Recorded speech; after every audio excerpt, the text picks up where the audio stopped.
Today I'm going to read some excerpts from Thus Spoke Zarathustra, a book for all and none, written by the German philosopher Friedrich Nietzsche, published in 4 volumes between 1883 and 1885.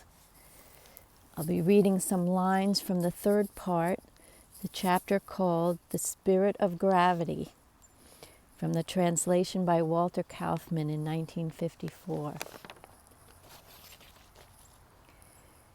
He who will one day teach men to fly will have moved all boundary stones. The boundary stones themselves will fly up in the air before him, and he will rebaptize the earth, the light one.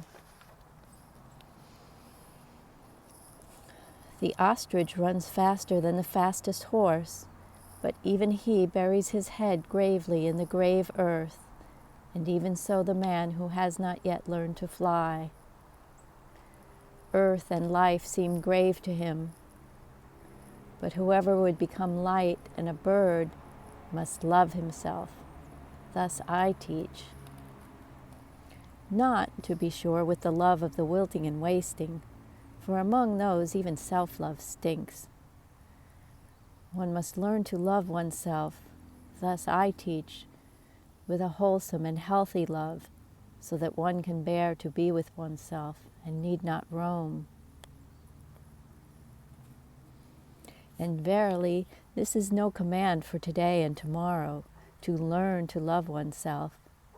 Rather, it is of all arts the subtlest, the most cunning, the ultimate, and the most patient. For whatever is his own is well concealed from the owner, and of all treasures it is our own that we dig up last.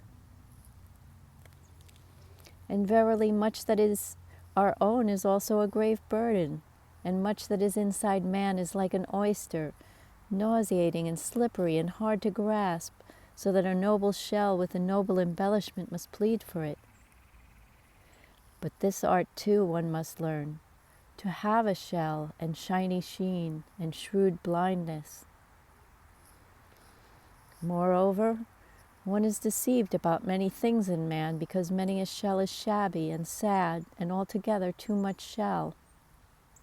Much hidden graciousness and strength is never guessed. The most exquisite delicacies find no tasters. Women know this, the most exquisite do. A little fatter, a little slimmer. Oh, how much destiny lies in so little. Verily, I also do not like those who consider everything good and this world the best. Such men I call the omnisatisfied. Omnisatisfaction, which knows how to taste everything, that may not be the best taste. I honor the recalcitrant, choosy tongues and stomachs which have learned to say I and yes and no. And the most revolting human animal that I found I baptized Parasite. It did not want to love, and yet it wanted to live on love. Cursed I call those too who must always wait. They offend my taste, all the publicans and shopkeepers and kings and other land and storekeepers. Verily, I too have learned to wait, thoroughly, but only to wait for myself.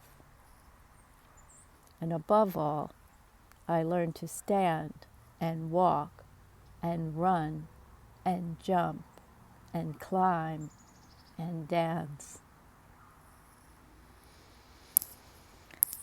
By many ways, in many ways, I reached my truth. It was not on one ladder that I climbed to the height where my eye roams over my distance. And it was only reluctantly that I ever inquired about the way. That always offended my taste. I preferred to question and try out the ways themselves. A trying and questioning was my every move. And verily, one must also learn to answer such questioning. That, however, is my taste, not good, not bad, but my taste, of which I am no longer ashamed, and which I have no wish to hide. This is my way. Where is yours? Thus I answered those who asked me, the way.